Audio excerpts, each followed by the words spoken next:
Welcome to Jesus Freedom from the Lord channel, a daily spiritual nourishment from God's Word. Ang pagbibigay ay isa sa mga pinaka-puso ng katuroang Kristiyano. Giving is a central teaching in Christianity, in fact, in many other ethical religions. But selfishness is also a major theme in biblical stories. Selfishness is a strong reality in human nature to the point that many consider it already as the norm. Na ang normal ay maging makasarili at hindi normal yung maging palabigay. Nagkakaroon ng pagtutunggali yung pagiging palabigay at palakabig o kaya the divine versus the human in us. How would normal or selfishness-prone individuals overcome such weakness and be empowered to give, to become what God wants them to become? Givers. Paano magiging palabigay sa kabila ng pagiging makasarili? Saan kukuha ng kapangyarihan at lakas na labanan ang naging likas na pagiging makasarili upang masunod yung banal na kalooban ng Diyos? Ang kapangyarihan para maging mapagbigay. Bakit nga ba tayo dapat magbigay? At siyempre ang sinasabi dito na giving is giving to God what is due to God and giving to other people as well. Whatever is due to them or whatever we may be able to give them. First of all, giving is commanded by God. Utos sa atin ang pagbibigay. Napakaraming katuruan. Isa na dyan ang Luke 6:30. Lucas 6:30. Give to everyone who asks you. Napakalinaw ng mga turong ito. Acts 20:35, the Lord Jesus Himself said, it is more blessed to give than to receive. So it's not only commanded but also commended by God. Pinupuri at ikinakapuri ng Diyos ang pusong mapagbigay. This alone is enough reason to give. Kahit wala na tayong isipin pang dahilan, it was commanded by God, it's good enough. Because God is God. But giving is not only commanded, it is also exemplified by God. Ang Diyos na mismo ang nagbigay ng halimbawa, siya na ang unang nagbigay. At ano pa ang dapat nating hingin, ibinigay niyang kaisa-isa niyang anak na si Jesus para sa ating kapatawaran, para sa ating paglilinis. Giving is exemplified by Jesus Himself. That He gave His life, He gave His time, He gave His energy to the people. It is also exemplified by all the godly people in the Bible.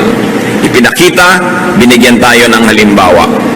Mark 10:45, for even the Son of Man did not come to be served, but to serve, and to give His life as a ransom for many.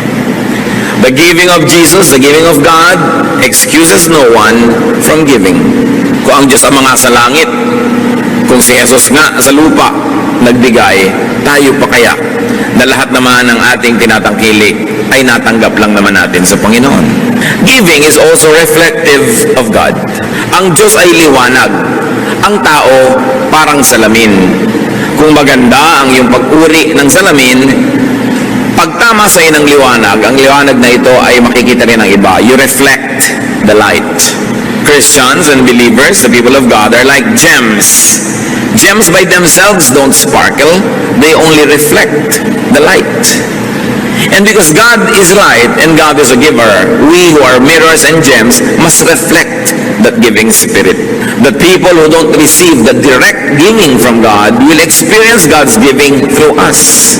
Kaya nakikita nila ang liwanag dahil sa atin na nagpapatalsik ng liwanag na ito oras na tayo ay tinamaan. Therefore, the mirror honors the light. Giving reflects God's character. Proverbs 14:31, whoever is kind to the needy honors God. Napupuri ang Diyos.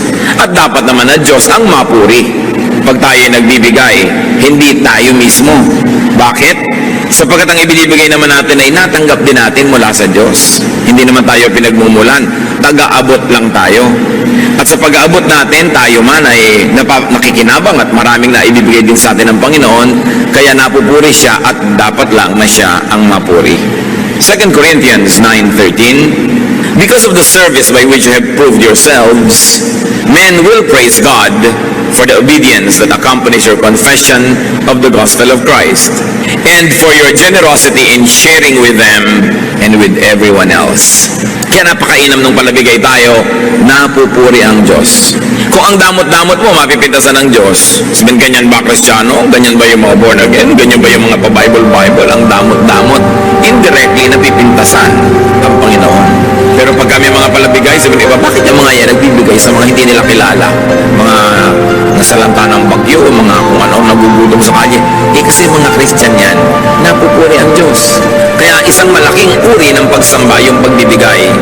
Di ba sa pagsamba, ang isa niyan, major component, praise.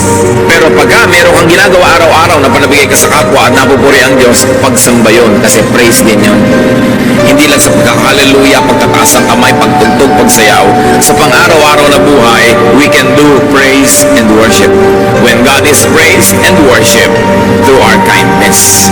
Giving also blesses the recipient. It spreads goods and goodwill. And beyond that, giving also blesses the giver. Kung merong napagpapala, pag may nagbibigay, unang-una na yung nagbibigay. Kasi kung hindi naman siya nabigyan na nauna pa, wala naman siyang ipapamigay. Kaya yun lang kakayahan niya na nagbibigay, ibig sabihin, nauna na siya ang tumanggap at siya ang na-bless. Pero hindi lang yun eh. Ang Panginoon kasi hindi ka lang binibigyan para ka makapagbigay. Pag nakapagbigay ka pa, lalo ka pa uling bibigyan. Paikot-ikot, paulit-ulit, walang katapusan yung cycle. Many of the things that God does is cyclical or are cyclical. Pagka ginawa mo ito magiging bunga. Pag nagtanim ka, aani ka. Pag umani ka, marami ka na naman buto, itatanim mo ulit. Pag itinanim mo, aani ka na naman, paulit-ulit. At ganun din yun. Binigyan ka ng Panginoon, nagbigay ka, bibigyan ka ulit. Makakapagbigay ko tuloy na naman. At dahil nagbigay ka, bibigyan ka ulit. But when you enter the cycle of poverty and the cycle of selfishness, magdadamot ka, hindi ka magbibigay, therefore hindi ka bibigyan ng Diyos, lalo ka ngayong kinapos. At habang kinakapos ka, lalo kang dadamot. Dahil self-preservation yung iniisip mo. Habang dumadamot ka, lalong hindi ka na naman magbibigay. At lalong hindi ka nagbibigay, lalong hindi ka naman makakatanggap. Palubog ka ng palubog sa ginagawa mong cycle of poverty. Samantalang kung giver ka, pataas ang pataas yung cycle of abundance. Luke 6:38, give and it will be given to you. A good measure, pressed down, shaken together, and running over will be poured into your lap. For with the measure you use, it will be measured to you. Lagi natin ito nadidinig. Siksik, lig-lig, umaapaw ang ibabalik sa iyo ng Diyos kung ikaw ay mapagbigay. Because giving sets a blessing machinery in motion. Pag nagbigay ka, para ka may pinindot na switch ng pabrika, aandar lahat yung mga parts noon, iikot, aandar ang ending, may lalabas na produkto, patungo dun sa bibigyan mo at patungo rin sa iyo at yung naluwalhati ang Diyos. Hindi mo pwedeng pigilin yon. Automatic.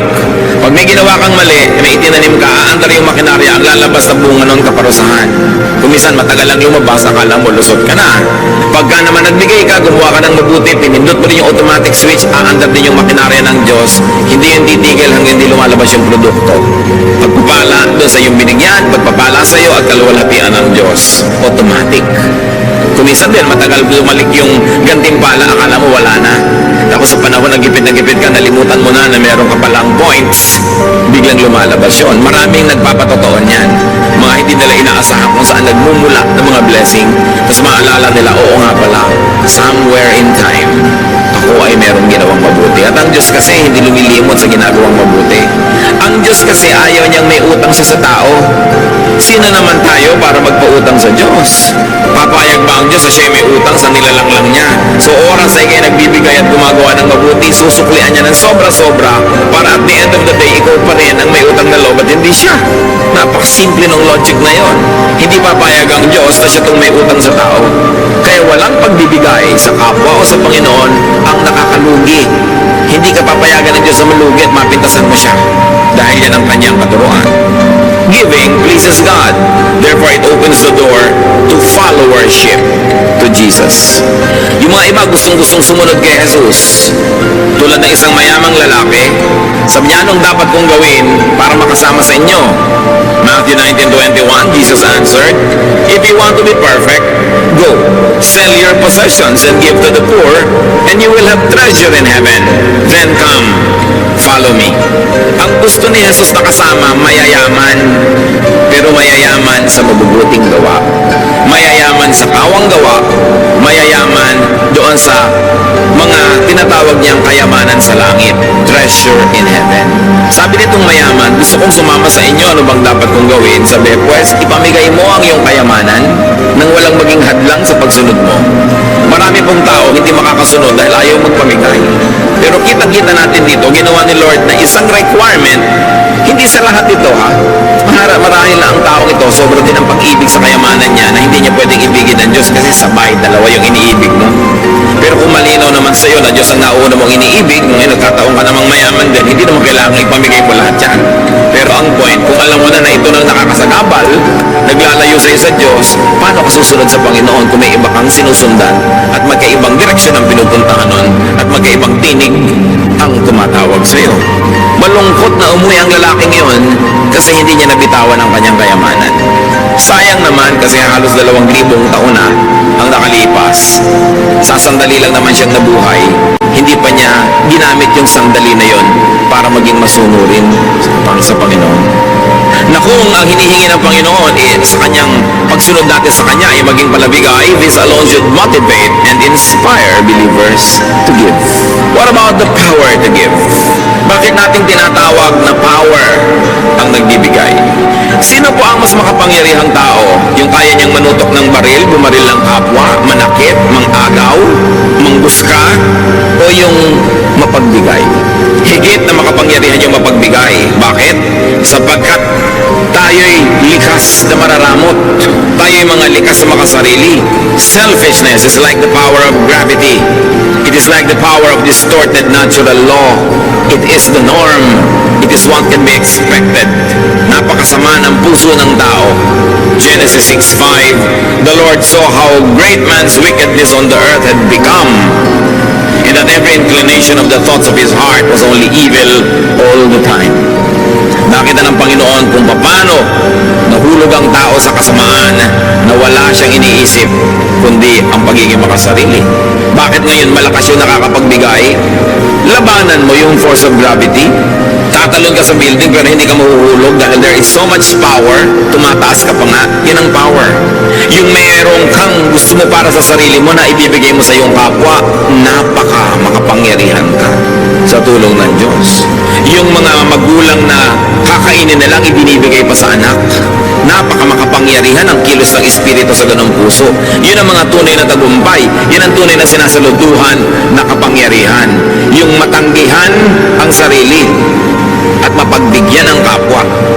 It takes so much resolve and energy and power to give. That is why giving is part of praise and worship. No true worshiper comes before God empty-handed.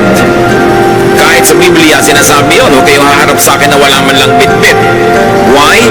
Because giving is a triumph of the divine. Sa puso natin na may Espiritu ng Diyos at sa puso natin nananahan din ang Espiritu ng kasamaan, tuwing nagbibigay ka, ang nagtatagumpay ay yung Espiritu ng Diyos. Pero tuwing nagiging makasarili ka, ang nagtatagumpay, your dark side, the selfish side. Kaya isang pagsamba na may dala-dala kang offering, kasi kung susundin mo lang sarili mo o si Satanas, hindi mo ibibigay yun. Panghihinayangan mo yun para sa sarili mo na lang. Yung maitanggal mo sa sarili mo yun at maiabot mo at maibigay, isang malaking tagumpay ng paglaban sa likas na pagiging makasarili. Pag nakikita ko po kung paano tayo nagsusuporta sa ating mga gawain, anumang mga mission natin, anumang mga project, talagang hindi ko mapigil ang sarili kong purihin ng Diyos, because for every person that gives, there is a triumphant spirit. And for every person, of course, that withholds, it is so saddening, not only because there is no offering, but more importantly, dahil yung tao na yon natalo ng kanyang pagiging makasarili. Natalo ng udyok ng pagiging makasarili. Now, how can we be empowered to give, to obey, and to praise God? How can we be empowered to give and be good to others?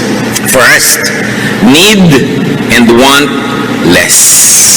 Para tayo makapagbigay at magkaroon ng ganong kapangyarihan, bawasan ang mga listahan ng pangangailangan at mga hinahabol-habol at mga gusto. Habang dumadami ang gusto natin na maging atin, makamkam, masarili, matamasa, andun lang yun, isa lang ang size ng puso natin. Pag maraming space doon, pinuno natin ang mga needs and wants and desires, lumiliit yung espasyo na natitira sa pagiging mapagbigay. Kaya ang una natin dapat ginagawa upang lumaki ang kapangyarihan natin magbigay, paliitin ang ating mga pagnanasa. Hindi pwedeng sabay na pinapalaki yan dahil sila ay magkokompetisyon para sa espasyo. And it takes realization and genuine enlightenment. It takes reflection and a decision to win and be a giver. Laging nagtatalo ang sarili. Sayang naman ito, papakinabangan ko to, may magagawa pa ako dito. Ecclesiastes 5:10, whoever loves money never has money enough. Whoever loves wealth is never satisfied with his income. Pagka umiibig ka sa salapi, kahit gaano karami ang dumating sa'yo, kulang. Kaya makikita mo iba, wow, buti na lang umaasenso ang buhay mo. Kulang pa nga eh, marami pa akong needs. Nakakatamad madinig. Pero pag sabi mo, wow, may bago kayo palang mga gamit, binibless ka lang, oo nga, praise God. Napakasarap pakinggan. Yung iba naman kasi daing ng daing dahil baka mautangan. Kahit ang dami-dami na, wala nga. At may mga kilala po tayo mga kapatid, mag-ingat-ingat kayo sa kasasabi nyo ng wala. Kasasabi ng wala, na wala nga. Because there is power in our spoken words. Yung meron ka na, daing ka pa ng daing, nawawala. Samantalang kahit konti, yung parang ang sarap-sarap mong magsalita na, wow, ang yaman-yaman natin, kahit konti, hindi sa pagyayabang, kundi sa pag-appreciate sa Diyos, dumadami. Subukan nyo. Sinabi nga ng Diyos, let there be light, nagka-light. So pag sinabi mo, ang bata, ang galing-galing yan, gumagaling. Pero pag sinabi, ang bata yan, walang kwenta, lagi niya nadidinig, nagiging walang kwenta siya. May kapangyarihan kasi ating salita. Kaya huwag tayong daing ng daing. Lagi nilang gusto kaawaan, lagi nilang gusto makadilihensya. Kaya tuloy ang nangyayari, lalo naghihirap. Yung mga paladaing, nakaka-asenso ba yun? Pahirap din ang pahirap. Wala din namang natutupad dun sa kanilang mga pagsasalitang yan eh. Pero yung palabigay, sabi sa Proverbs 28:27, he who gives to the poor will lack nothing. The Lord will either give you great rewards or the Lord will give you the great spirit of contentment. Therefore, you lack nothing. Paano ba nagiging mayaman ang tao? Una, kung dumami ang sobra-sobra niyang pera, o kung kontento siya sa konti niya, daig pa niya mayaman. Yung marunong makontento sa konti, daig niya yung marami, pero hindi kontento. Sino ang mahirap? Yung kahit ang dami-dami na, naghahangad pa ng mas marami, pobre yun, maralita. Kaya kailangan nakikita natin kung ano ang ginagawa ng Espiritu ng Diyos sa puso ng tao. Pinapayaman tayo. Kung hindi man tayo buhusan ng kutak-kutak na material na mga pagpapala, nagkakaroon tayo ng Espiritong marunong matuwa, maging sa konti. Mayaman ka rin ang feeling mo nun. Either you are rich or you're feeling rich. Sino bang mas masaya sa dalawa? Di ba yung feeling rich? Kahit na hindi naman talaga, pero you feel rich. Nakikita niyo yung mga tindera sa palengking nagpapapedicure pa habang nakaupo sa isang sakong kamote. Feeling rich. 30 pesos lang yung pedicure niya, pero donyang-donya siya. May mga bulak pa sa pagitan ng mga daliri. No? Talagang akala mo, napakasaya. Pero kung ang dami mong pera, you are not feeling rich, nagreklamo ka pa rin, pobre ka, kawawa naman. So learn contentment. 1 Timothy 6:6, but godliness with contentment is great gain. For we brought nothing into the world, and we can take nothing out of it. But if we have food and clothing, we will be content with that. Pinanganak ka daw na walang dala, aalis kang walang dala. Ano lang ang pwede mong dalin doon sa kabilang buhay? Yung naideposito mo habang nabubuhay ka dito sa bangko ng paggawa ng mabuti. Yung mga gumagawa ng mabuti, palabigay, nagde-deposit ang withdrawal sa langit. Hindi mo pwedeng dalhin, pero pwede mong i-deposit habang nandito ka, doon na lang ang withdrawal. Pero yung dala-dala mong lahat na matay ka, wala kang madadala. Kasi sinasabi ni Lord, gather for yourselves treasures in heaven, na hindi kayo mananakawan at hindi uuurin o kakalawangin ang inyong mga kayamanan. Sabi ganun, kailangan ganun. Marunong ka mag-deposito doon, marunong ka mag-impok doon sa eternal bank na napaka-importante. How else are we empowered to give? Natural, produce more. Anong ipapamigay mo kung wala ka namang sobra? meron din naman, kahit kulang, nakakapagbigay pa rin tayo, pero iba na kung sobra-sobra. Ephesians 4:28, he who has been stealing must steal no longer, but must work, doing something useful with his own hands, that he may have something to share with those in need. Sabi, yung dati sa inyong mga tamad, walang ginawa kundi magnakaw lang o manghingi, magdilhensya, tigilan nyo yan, magtrabaho kayo, paasensuhin yung ginagawa nyo, at nang sa ganon, kumita kayo hindi lang ng kailangan nyo, kundi ng higit pa ron, at nang may sobra kayong maipamigay. Yan pala ang magandang ambisyon ng gustong yumaman, para maraming maipamigay. Hindi lang para maraming sarilinin at kamkamin. One of the nicest pleasures in life is to give. Napakasarap nun. At napakasarap na ipagmahal, ipakisama ang pagbibigay. Kaya dapat nating ambisyon na kumita, magtrabaho, maging mabunga para maraming pwedeng ipamigay. Produce surplus for giveaway. And God gives surplus precisely for that reason, so that we can give away. Kung binibigyan kayo ng Diyos ng higit sa inyong pang-araw-araw na pangangailangan, may assignment kayo magbigay. Siyempre, God is God of mathematics, God is God of equation, and God is God of proportion. Alam nga naman nagkamali siya. Binibigyan kayo ng sobra. Nakita nyo noon na sila Moses ay nandoon sa disyerto, wala silang makain, umuulan ng mana from heaven. At ang utos ng Diyos, ang kolektahin nyo lang yung kakailangan ninyo sa araw na to. Yung iba sigurista, kumolekta ng pangbukas, inuod yung sobra. Sabi ng Diyos, ba't kayo kumukuha ng sobra? Hindi ba kayo nananalig na bukas nandun uli ako at bukas magbibigay uli ako? Yung sobra niyong pag-iimpok, isang pagpapatunay na hindi kayo nananalig sa aking pangakong bibigyan ko kayo araw-araw. Kaya nabulok. Ngayon, kung binibigyan ka ng sobra, anong dahilan? Para ka makapagbigay. Hindi para maging makasarili ka lamang. Pagkamat hindi man masamang may iniimpok-impok ka, lalo gusto mong mamuhunan, gusto mong may gawin na ganot ganyan, pero hindi lang para sa sarili. Bawat tumatanggap ng sobra, may assignment from God. Luke 12:48, for everyone who has been given much, much will be demanded. And from the one who has been entrusted with much, much more will be asked. Malinaw. Ang binibigyan ng sobra, paghahanapan ng Diyos nung sobrang yun. Kung ano ang kanyang ginawa. Mas mataas ang expectation ng Panginoon sa kanyang mas pinagpapala. Kaya yung pagpapalang tinatanggap natin sa Panginoon is a form of responsibility. It is God's trust. Trust fund niya yun. Hindi sa atin lahat. Bagamat salamat, meron tayong parte dun. Kaya nga sa atin inaabot para rin tayo magkaroon. Pero hindi lahat para sa atin. How else can we be empowered to give, to be acquainted with, and to know suffering from unmet needs? Pag sobrang maluwag ang inyong buhay, kailangan reacquaint yourself with suffering. Don't fail na makipagkwentuhan sa inyong mga labandera, sa mga tindera, mga manikurista, mga mekaniko, mga taxi driver, mga taong nagsisikap, mga isang kahig, isang tuka, mga taong dalawang kahig, kalahating tuka, kulang na kulang ang kinikita. Kasi kung tayo nakikisalamuha, nakikipagmabutihan, at nakikisangkot sa mga nangangailangan, muling nabubuhay yung espiritu sa atin ng charity.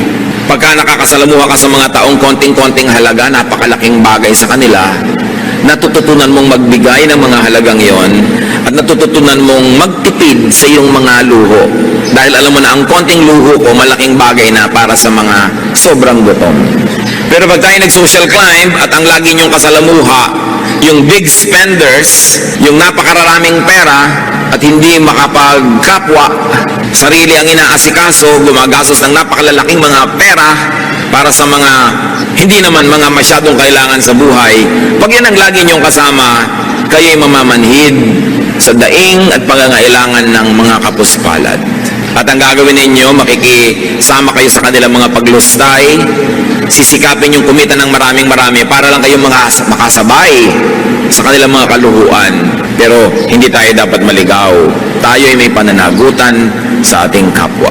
Kaya dapat, kahit ang ating mga anak, kung lumalaki sa ginhawa, dapat nyo silang iminumulat sa mga pangangailangan ng mga sarili nilang mga pinsan na maaaring higit na nagdaraho kaysa sa inyo.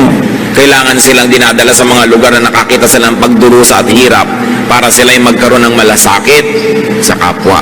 Hindi yung lagi silang ikinukulong sa mga air-conditioned cars at mga air-conditioned homes at sa mga gated villages at sila ay nagiging bulag sa katotohanan ng pagdurusa ng sangkatauhan.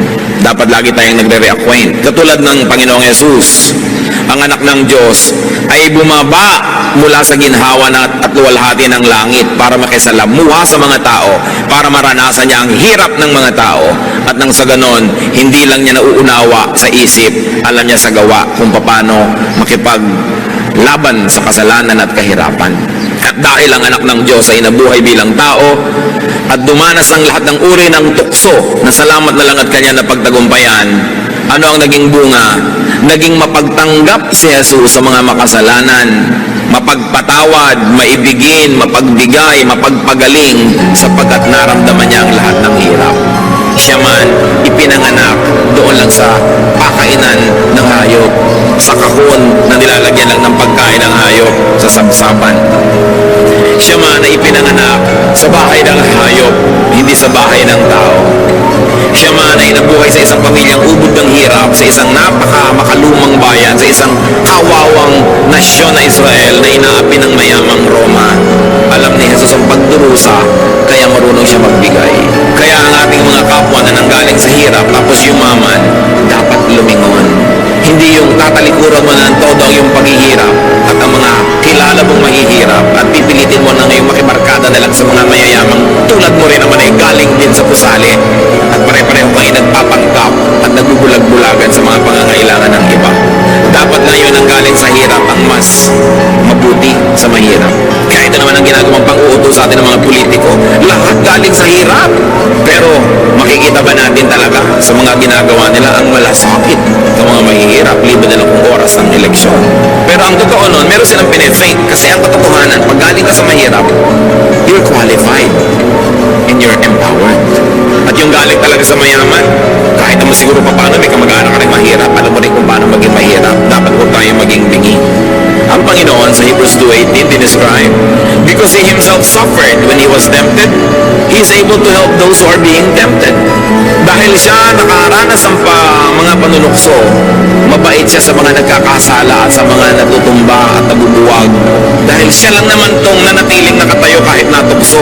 Siya lang tong nanatiling walang kasalanan, lahat naapektuhan, lahat tinatamaan at nasasaktan at nagdurugo at nalulugmok at nadarapa. Ang naging epekto kay Jesus ang pakikitungo niya sa mga makasalanang tao, naging mapagpatawad siya at mapalakupkop sa makasalanan, hindi naging righteous.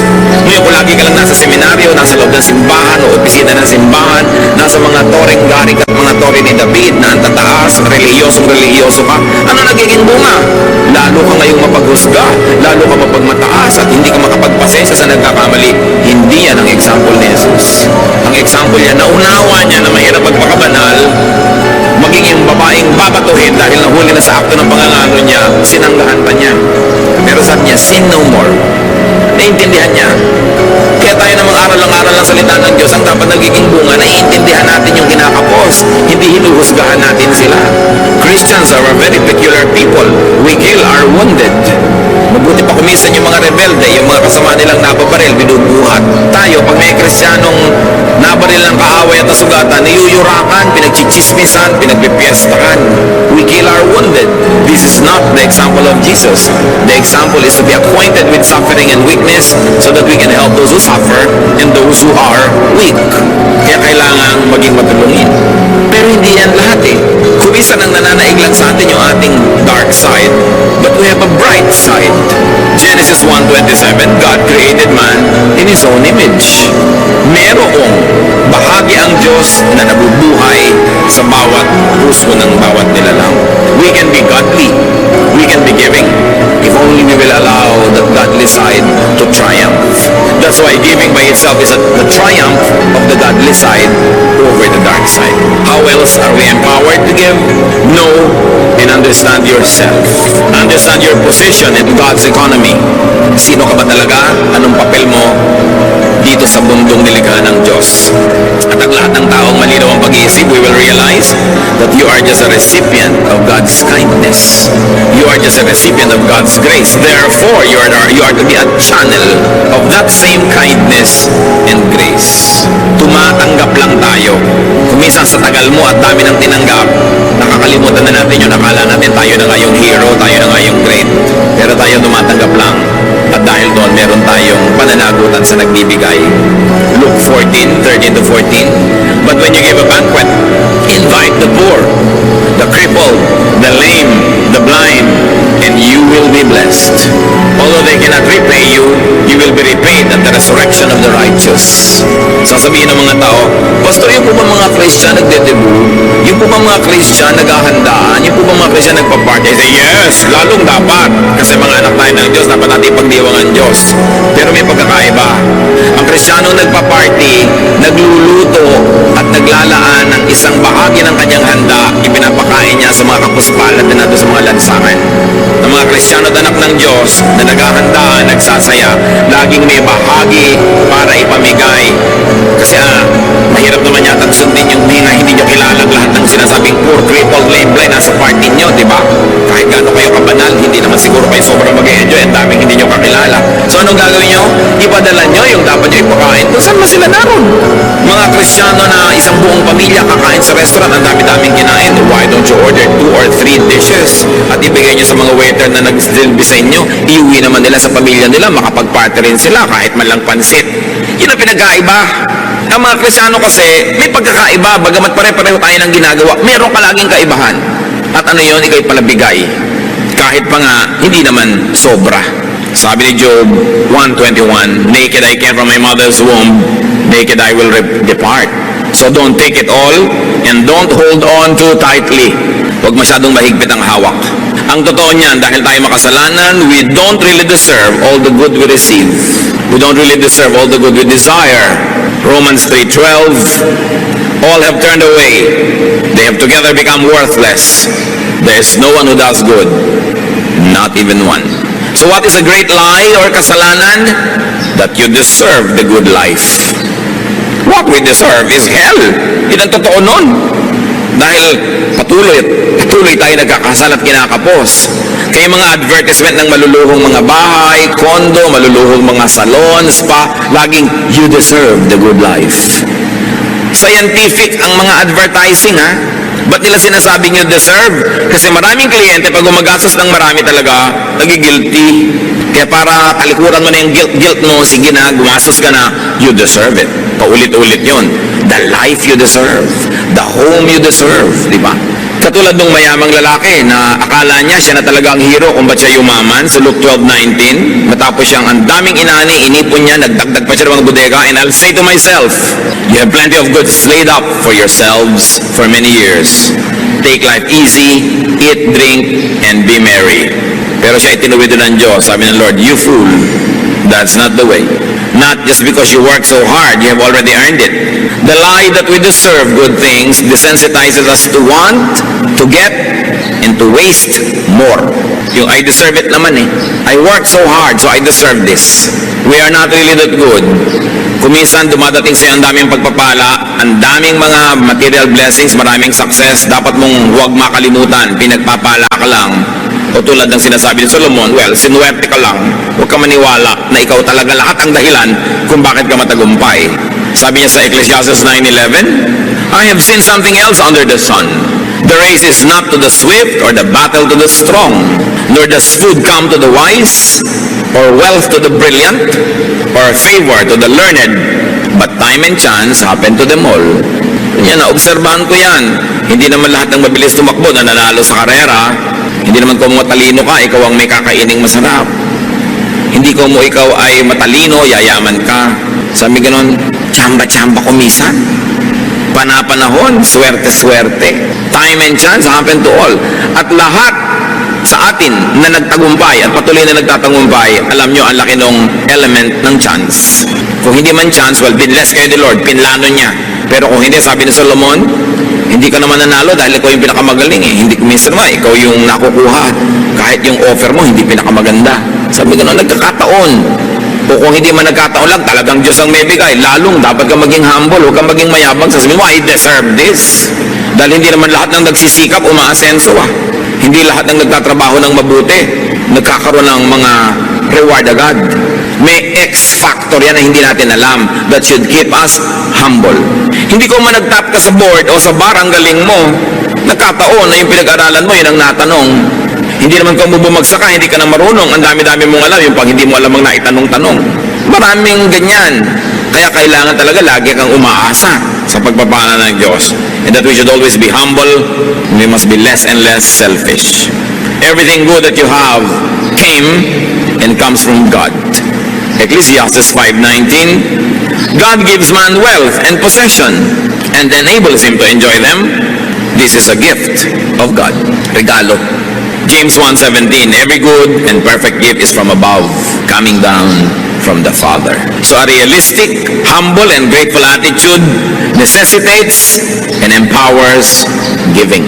Pagka makatotohanan ang pagkakilala mo sa iyong sarili, ikay mapagpakumbaba at tumatanaw ng utang na loob sa Diyos, magkakaroon ka ng lakas para maging mapagbigay. The godly way to react to so much suffering and needs around us is to give more. Giving, by the way, is not only for the rich, it is also for the unrich. Akala natin yung mga mayayaman lang ang dapat magbigay. Kaya sa maraming churches, yung konting pamilyang may kaya, sila na lang lagi ang taya. Yung iba lagi nilang, ay, mayaman si sister ganun, mayaman si ka ganun. Mark 12:42-44, sa offering, inobserve ni Lord yung mga tao, but a poor widow came and put in 2 very small copper coins, worth only a fraction of a penny.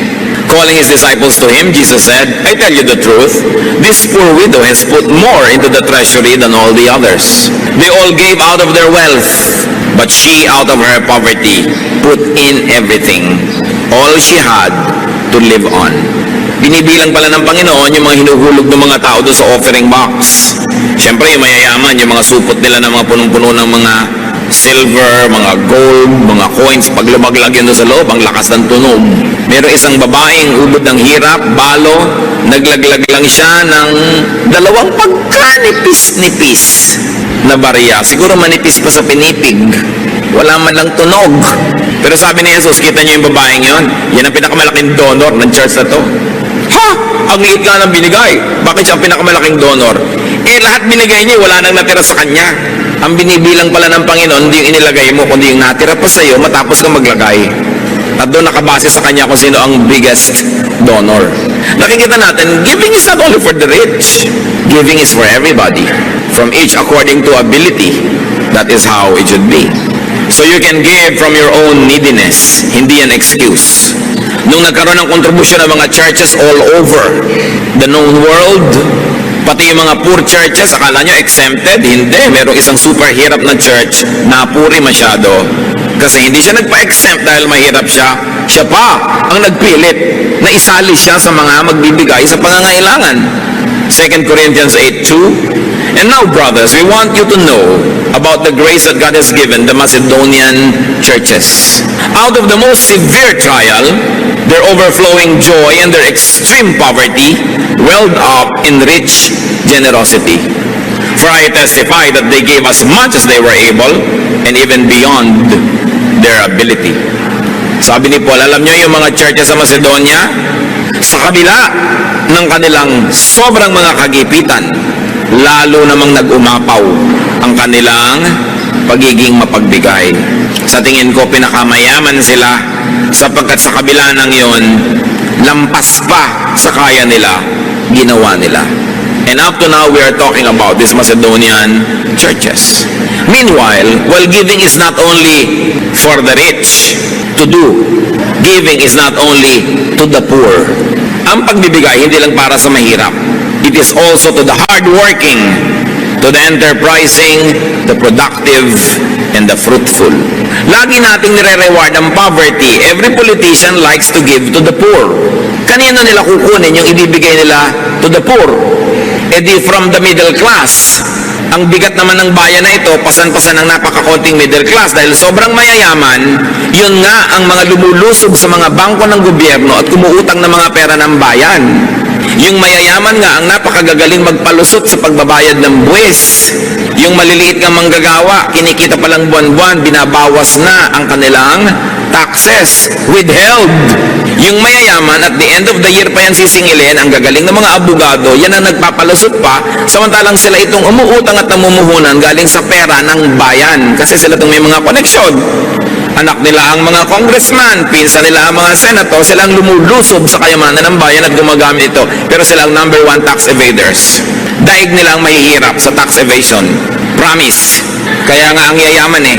Diba? Pero kaya tayo naman laging give to the poor, give to the poor. You give to the poor, yes. But don't forget to give to the deserving. Ang gobyerno, lagi ang policy, bigyan ng mahihirap. Anong ibinibigay sa middle class na nagsisikap magtrabaho? Anong ibinibigay sa mga taxpayers? Nasaan ang mga pinupuntahan ng mga buwis na ibinabayad ng taxpayer? May konti kang lupa, nagbabayad ka ng realty tax, at kung ano-ano, titirhan ng squatter, ibibigay sa squatter yung lote mo, ikaw pa magbabayad para siya umalis. This is unjust. You don't give only to the poor, you give to those who work hard. You reward good labor. So, ang policy ng Panginoon, hindi yung always give to the poor pero tamad. Alam nyo yung may binigyan yung Diyos na binigay sa example ng isang parable, pinuhunan na ng 10, pinuhunan ng 5 at saka 1. Yung 10, pagbalik nung nagbigay ng puhunan, naging 20. Sabi ba, sa'yo na yan, ang galing mo. Yung 5 naging 10, napatubo, ang galing mo. Yung 1, walang kinita. Sabi yung 1 mo, babawiin ko sa'yo, ibibigay ko doon sa may 20. Yun ang policy ng Panginoon. Reward those who work hard. Matthew 25:20, for everyone who has will be given more, and he will have an abundance. Whoever does not have, even what he has will be taken from him. Si Jesus ang nagsasabi niyan, huwag kayo nag-iisip ng mga wrong-headed charity, bigay lang ng bigay, parang naglalagay kayo ng tubig sa mga butas sa balde, wala rin nangyayari. Sabi yung nakakapagparami ng puhunan, yun ang gantimpalaan at bigyan ng marami pa dahil may nagagawa siyang mainam. Sa mga kamag-anak nyo, yung hingi lang ng hingi, wala namang ginagawa. Huwag niyong pagbibigyan yan. Hindi naman nagtatrabaho, panay panghingi ng pang-load. Wala nang ang trabaho, ang arte-arte pa ng cellphone, may folding bed sa loob. Pag hindi sila productive, sayang ang perang binibigay nyo. Pag nakakita kayo ng kamag-anak nyo na, uy, binigay mo ng konting pera, bumili ng kawali at saging na saba, nagtinda ng banana Q, yun ang pagbibigyan nyo dahil tatami binibigay nyo doon. Pero yung konting bibigay mo, magmamall agad, magpa-party na, ano mangyayari doon? Ulitin natin ang Matthew 25:20, galing sa bibig ng Panginoon ito. Dibdibin nyo to. For everyone who has will be given more, and he will have an abundance. Whoever does not have, even what he has, will be taken from him. In the context of katamaran ito, huwag niyong lalayo. Kung tamad ka, yung konting nasa iyo, dapat palang bawiin, sayang lang. Ibigay doon sa makakapagparami. The blessing of abundance is empowerment to give. The downside of poverty is your inability to give. Napakasarap nung nakapagbibigay. So give to those who earn and deserve it. Because we are measured not by what we receive, but by what we give. Giving is one of man's most victorious acts versus a temptation to be selfish. Giving is one of man's most powerful acts. So be empowered to give. Ang tanong, at dito tayo magtatapos, ano ang pumipigil sa atin para magbigay? At kung nagbibigay naman tayo, anong pumipigil sa atin para magbigay ng lubos? Lalong-lalo't kung pinagpapala naman tayo ng Panginoon. Mga magulang, nagbibigay ba tayo ng lubos sa ating mga anak? Mga anak, nagbibigay ba tayo ng lubos sa ating mga magulang? Mga magkakapatid? Mga employers, nagbibigay ba kayo ng tama, lubos sa inyong mga empleyado? Mga empleyado, nagbibigay ba kayo ng tama sa inyong mga amo? Na kayo matapat, nagkatrabaho ng mahusay? Ang pagbibigay ay utos ng Diyos, halimbawa ng Diyos at ng Panginoon, at ipinangako niyang pinagpapala niya ang nagbibigay. Aming Ama sa langit, kayo na nagbibigay ng buhay sa amin at lahat ng aming pangangailangan, ituro niyo sa amin, Lord, the power of generosity. And when you give us, so that we can give to others, may we not fail you. May we be victorious and triumphant because of your Spirit that resides in us. Turuan mo kami na tanggihan ang aming pagiging makasarili para mangamkam at maging amin lang ang lahat, kundi bukas namin ang aming palad at puso para dumaloy mula rito ang pagpapalang mula sa inyo tungo sa marami. pagpalain niyo po kami.